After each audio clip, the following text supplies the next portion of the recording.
بسم اللہ الرحمن الرحیم۔ حضرت سلیمان فارسی رضی اللہ تعالی عنہ آپ کے قبول اسلام کا واقعہ۔ سن 1 ہجری کے واقعات میں حضرت سلیمان فارسی رضی اللہ تعالیٰ عنہ کے اسلام لانے کا واقعہ بھی بہت اہم ہے۔ یہ فارس کے رہنے والے تھے۔ ان کے آباء و اجداد بلکہ ان کے ملک کی پوری آبادی مجوسی آتش پرست تھی۔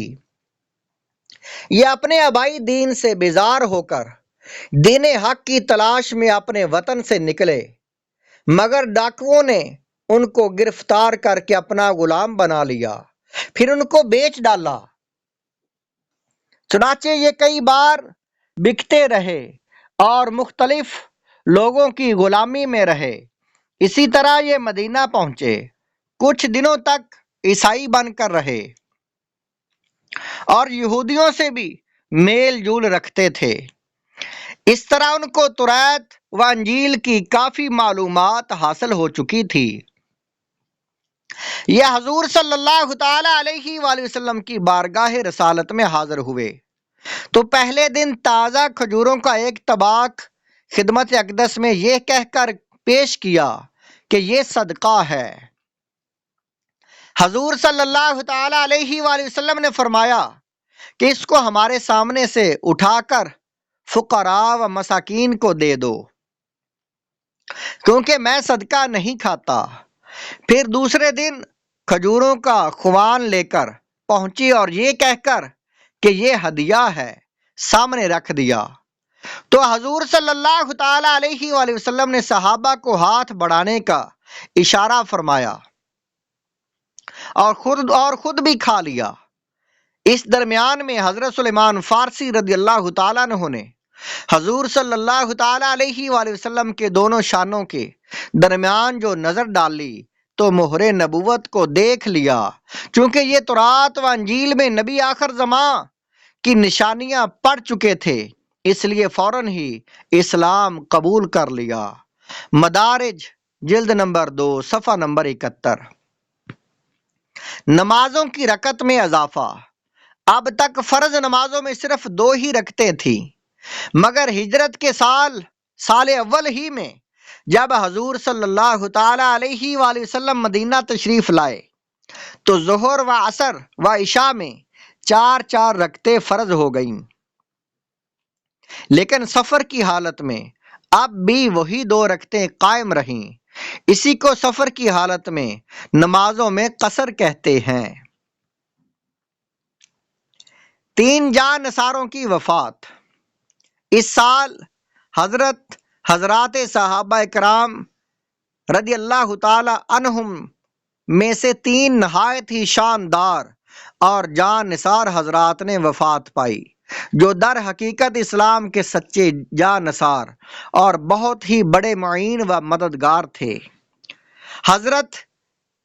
پہلے حضرت کلثوم بن ہدم رضی اللہ تعالیٰ عنہ، یہ وہ خوش نصیب مدینہ کے رہنے والے انصاری ہیں کہ حضور اقدس صلی اللہ تعالی علیہ وآلہ وسلم جب ہجرت فرما کر قبا میں تشریف لائے تو سب سے پہلے انہی کے مکان کو شرف نزول بخشا، اور بڑے بڑے مہاجرین صحابہ بھی انہی کے مکان میں ٹھہرے تھے، اور انہوں نے دونوں عالم کے میزبان کو اپنے گھر میں مہمان بنا کر ایسی میزبانی اور مہمان نوازی کی کہ قیامت تک تاریخ رسالت کے صفحات پر ان کا نام نامی ستاروں کی طرح چمکتا رہے گا۔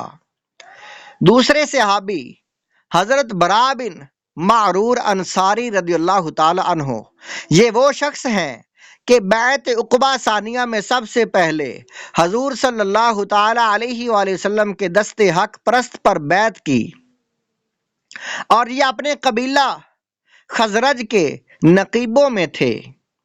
اور تیسرے نمبر پر حضرت اسد بن زرارہ رضی اللہ تعالی عنہ ہیں۔ یہ وہ صحابی ہیں حضرت اسد بن زرارہ رضی اللہ تعالی عنہ، یہ بیعت عقبہ اولا اور بیعت عقبہ ثانیہ کے دونوں بیعتوں میں شامل رہے، اور یہ پہلے وہ شخص ہیں جنہوں نے مدینہ میں اسلام کا ڈنکا بجایا اور ہر گھر میں اسلام کا پیغام پہنچایا۔ جب مذکورہ بالا تینوں معززین صحابہ نے وفات پائی تو منافقین اور یہودیوں نے اس کی خوشی منائی اور حضور صلی اللہ تعالی علیہ وآلہ وسلم کو تانا دینا شروع کیا کہ اگر یہ پیغمبر ہوتے تو اللہ تعالیٰ ان کو یہ صدمات کیوں پہنچاتا۔ خدا کی شان کے ٹھیک اسی زمانے میں کفار کے دو بہت بڑے بڑے سردار بھی مر کر مردار ہو گئے۔ ایک عاص بن وائل سہمی جو حضرت عمرو بن عاص صحابی رضی اللہ تعالیٰ عنہ فاتح مصر کا باپ تھا۔ دوسرا ولید بن مغیرہ جو حضرت خالد سیف اللہ صحابی رضی اللہ تعالیٰ عنہ کا باپ تھا۔ روایت ہے کہ ولید بن مغیرہ جاں کنی کے وقت بہت زیادہ بے چین ہو کر تڑپنے اور بے قرار ہو کر رونے لگے اور فریاد کرنے لگا تو ابو جہل نے پوچھا کہ چاچا جان آخر آپ کی بے قراری اور اس گریہ وزاری کی کیا وجہ ہے؟ تو ولید بن مغیرہ بولا کہ میرے بھتیجے، میں اس لیے اتنی بے قراری سے رو رہا ہوں کہ مجھے اب یہ ڈر ہے کہ میرے بعد مکہ میں محمد صلی اللہ علیہ وسلم کا دین پھیل جائے گا۔ یہ سن کر ابو سفیان نے تسلی دی اور کہا کہ چاچا آپ ہرگز اس کا غم نہ کریں، میں ضامن ہوتا ہوں کہ میں دین اسلام کو مکہ میں نہیں پھیلنے دوں گا۔ چنانچہ ابو سفیان اپنی اس عہد پر اس طرح قائم رہے کہ مکہ فتح ہونے تک وہ برابر اسلام کے خلاف جنگ کرتے رہے، مگر فتح مکہ کے دن ابو سفیان نے اسلام قبول کر لیا اور پھر ایسے صادق الاسلام بن گئے کہ اسلام کی نصرت و حمایت کے لیے زندگی بھر جہاد کرتے رہے، اور انہی جہادوں میں کفار کے تیروں سے ان کی آنکھیں زخمی ہو گئیں اور روشنی جاتی رہی۔ یہی وہ حضرت ابو سفیان رضی اللہ تعالی عنہ ہیں جن کے سپوت بیٹے حضرت امیر معاویہ رضی اللہ تعالی عنہ ہیں۔ مدارج النبوت جلد نمبر 2 صفحہ نمبر 73۔ اسی سال سن 1 ہجری میں حضرت عبداللہ بن زبیر رضی اللہ تعالیٰ عنہ کی ولادت ہوئی۔ ہجرت کے بعد مہاجرین کے یہاں سب سے پہلا بچہ جو پیدا ہوا وہ حضرت عبداللہ بن زبیر رضی اللہ تعالیٰ عنہ ہیں۔ ان کی والدہ حضرت بی بی اسماء جو حضرت ابو بکر صدیق رضی اللہ تعالیٰ عنہ کی صاحبزادی ہیں، پیدا ہوتے ہی ان کو لے کر بارگاہ رسالت میں حاضر ہوئیں۔ حضور سید عالم صلی اللہ تعالیٰ علیہ وآلہ وسلم نے ان کو اپنی گود میں بٹھا کر اور کھجور چبا کر ان کے منہ میں ڈال دی۔ اس طرح سب سے پہلی غذا جو ان کے شکم میں پہنچی وہ حضور اقدس صلی اللہ تعالی علیہ وآلہ وسلم کا لعاب دہن تھا۔